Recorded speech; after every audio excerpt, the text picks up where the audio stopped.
講到信任，其實佢係一種能力嚟，但至於被人信任，就更加係一種本事啦。你越係令人哋覺得你係信得過，做生意嗰陣能夠慳返嘅交易成本就會越低，喺商界入面成功嘅機會自然就越大啦。相反，嗰啲信用破產嘅人喺現代社會同真實破產幾乎冇分別咯。佢哋唔單止連搭飛機、坐高鐵呢啲咁基本嘅嘢都被限制，最慘就係因為失信於人，搞到自己變咗個孤島，從此冇人再肯同佢打交道啊！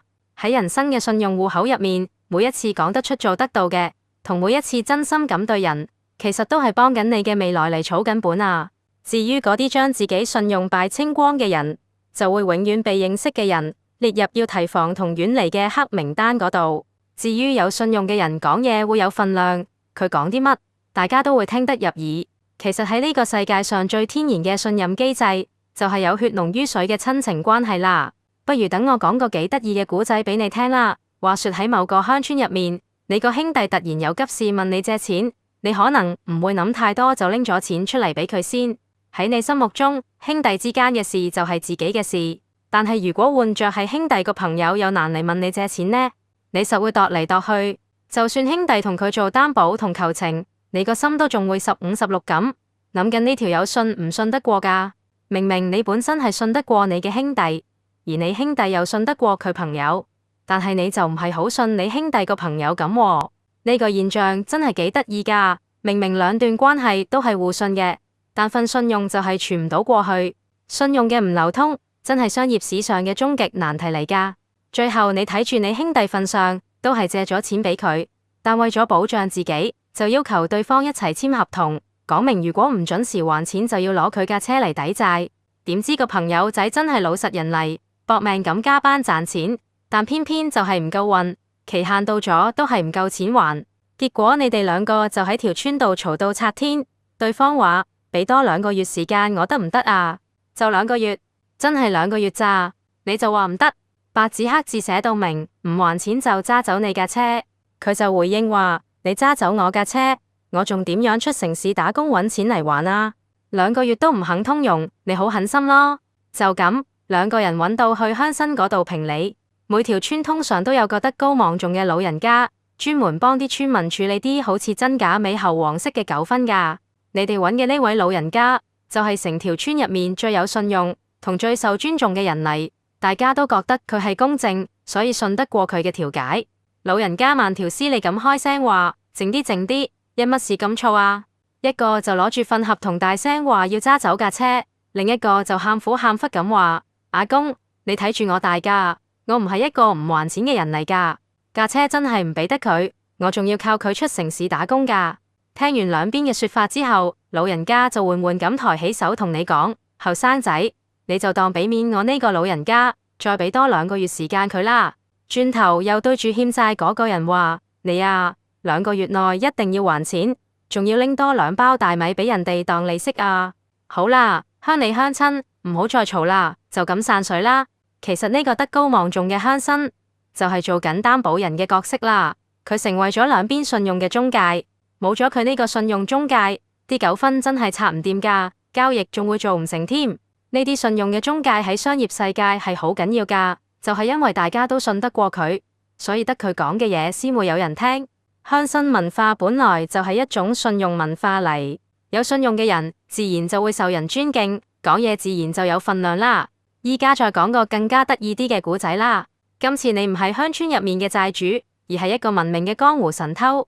你成功潛入咗一間著名嘅美術館，偷咗幅價值100萬美金嘅名畫出嚟。不過問題嚟啦，之後要點樣賣佢出去呢？答案梗係要揾個中意收藏名畫嘅有錢佬啦。但另一個問題係，你敢直接去揾啲有錢佬咩？萬一對方發現係假嘢，你估佢會放過你咩？同埋買家都唔想直接同個偷畫嘅人做交易啦，點知會唔會俾人呃㗎？要知道蒙娜麗莎當年俾人偷咗之後，市面突然有成幾10個人走出嚟話自己買到嘅係真跡，結果全部都係假嘅。當一幅名畫發現被人偷咗，就會有大量嘅騙子去扮小偷，吹到自己手上嘅係絕無僅有嘅真跡嚟，然後劏啲唔識嘅水魚。啲人上咗當又唔敢報警，唯有自己啃咗佢，咁點算？於是黑市就發展出一個新型嘅交易結構，就係黑市鄉紳啦。呢類交易要靠黑市嘅中間人嚟做橋，呢啲中間人同樣係信用嘅中介嚟，佢哋就係成個交易環節入面最唔可以忽視嘅主要結構，因為所有買賣都要經過佢哋手，佢哋掌握住最多嘅情報，睇到最多嘅真相，同時亦都賺得最狼死。你估神偷偷到值100萬美金嘅話，賣俾黑市嘅中間人可以收到幾多錢？一半、三成、兩成，通通都錯啊！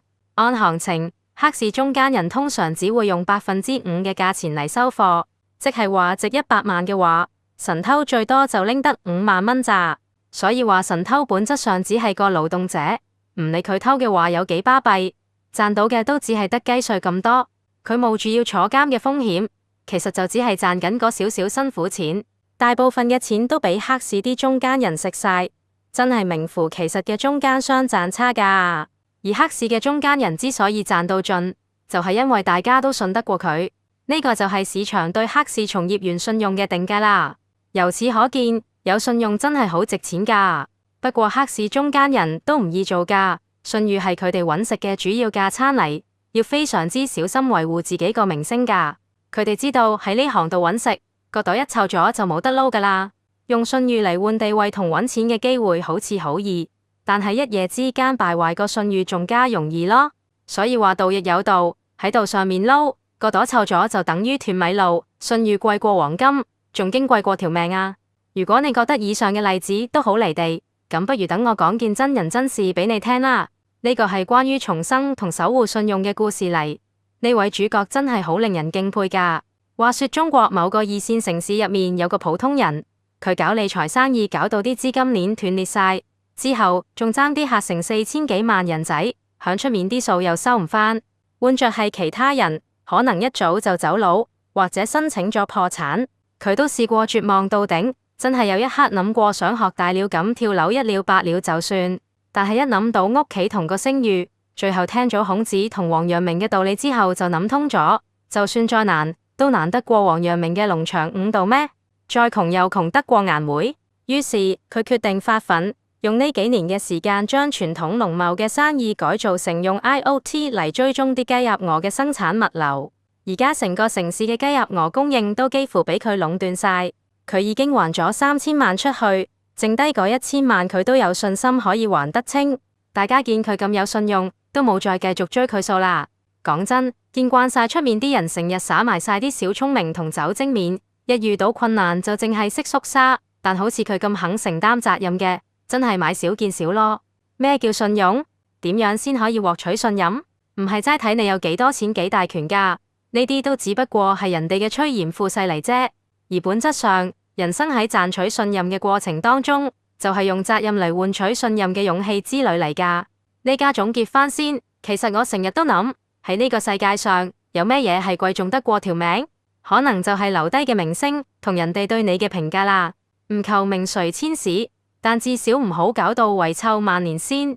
我好睇重自己嘅信用噶，甚至有人話阿潤，你太愛惜羽毛啦。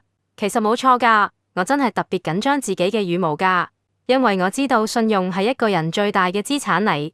有啲錢我唔會去掂，有啲事我亦唔會去做。我只係希望喺信用呢個社會入面，憑本事同信用嚟拎翻屬於自己應得嗰部分。建立信譽可能要用你半世人嘅時間，但要毀滅佢只係需要1分鐘就得。所以信用呢家嘢真係好值錢、好珍貴、好稀有同好難得噶。希望大家都可以好好咁守護住自己嘅信用，永遠保持住對得住天地良心嘅清白羽毛。記住啦，人生仲有漫漫長路要行，好嘅信用就係你嘅護身符嚟噶。